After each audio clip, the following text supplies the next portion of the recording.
The Volvo C30, an homage to their legendary P1800 ES wagon. Let's see how it's come forward many decades as we drive this 2013 R design with the high-performance Polestar package. And check the tech.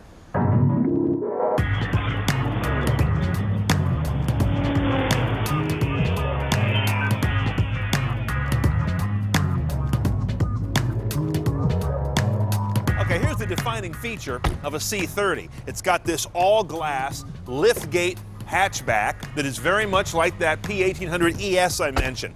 You also can tell by this little badge and one on the dash, we have the Polestar edition, and it's also an R design. That means it kind of has the badass wheels and bodywork and trim.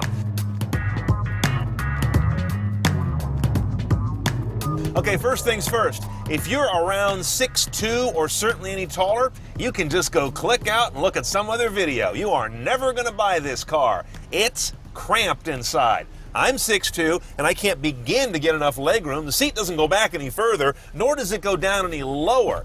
It's kind of undrivable, to be honest. My knees are at 90 degrees or more when I'm driving. Now for the little guys, here's what we have in the cabin.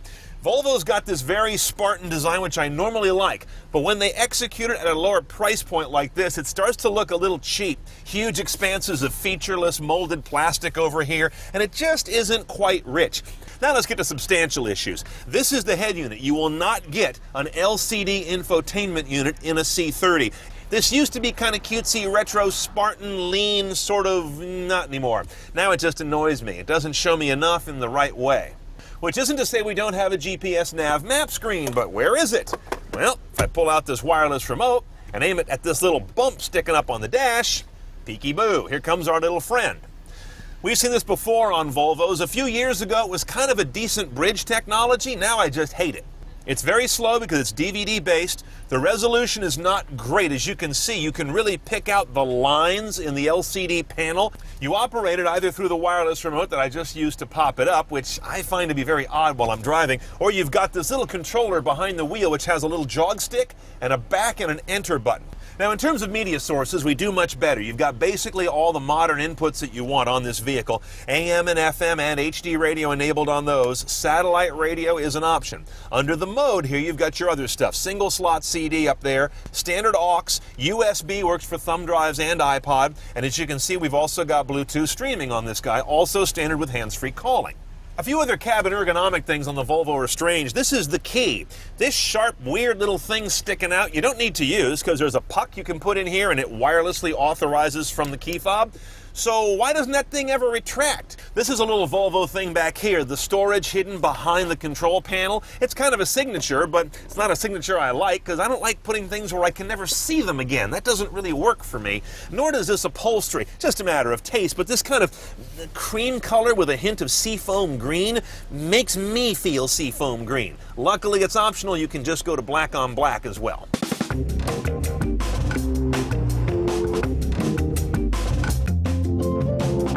Now the engine in our C30 R-Design Polestar is a 2.5-liter side saddle inline 5. In fact, every C30 has the same basic engine.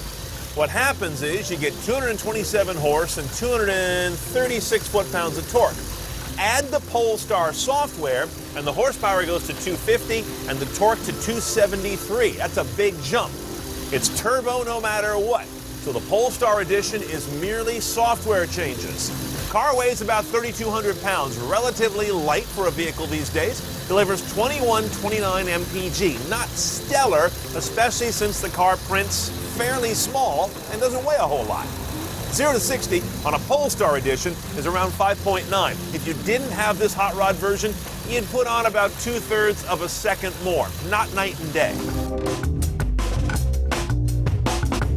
Now, the first thing you got to remember about this car, because it's got that sort of weird add-on nav and no real LCD, I do not have a backup camera here, and it's not too much of an issue because of that big glass back panel, but in terms of quarters, you can't really see much. Now, what this vehicle also has, they say, is the city safe technology, which means if you're about to run into a car in front of you, up to 31 miles per hour, your speed, this vehicle will apply the brakes all the way to a full stop. Now to the performance. It's a nice handling little car because it's got a sport suspension. That's part of R spec, or R design. It's also got the Polestar package, which really brings on a lot of creamy, ready torque. It's a fun little motor to rev, very little turbo lag in this guy, and yet the ride quality remains quite nice. It's not excessively harsh, even over crappy pavement like I'm driving on right now. And overall, it's a nice handling car. It's got a light yet planted feel. Doesn't feel terribly heavy, doesn't feel like it's flimsy. It's a pleasant car to drive if I could just get comfortable, but I can't because this thing is so...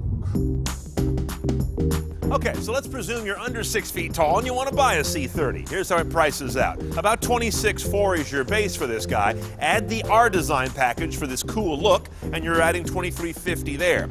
Now, the Polestar update is $1,300, and all it is, as far as I can tell, is just different engine software. That's a lot of money for rearranging the ones and zeros in the engine computer differently, but take it or leave it. It adds a lot of power and torque, and I did enjoy the way power comes on in this car. So if this car is right for you, it's about 34 grand CNET style. Right for you is the key. You'd buy it because it has a unique look, because you like Volvo, because you like their city-safe technology, and because you're not terribly tall or need to carry an awful lot of stuff in this vehicle. It's a real city car. It's got a distinct flavor.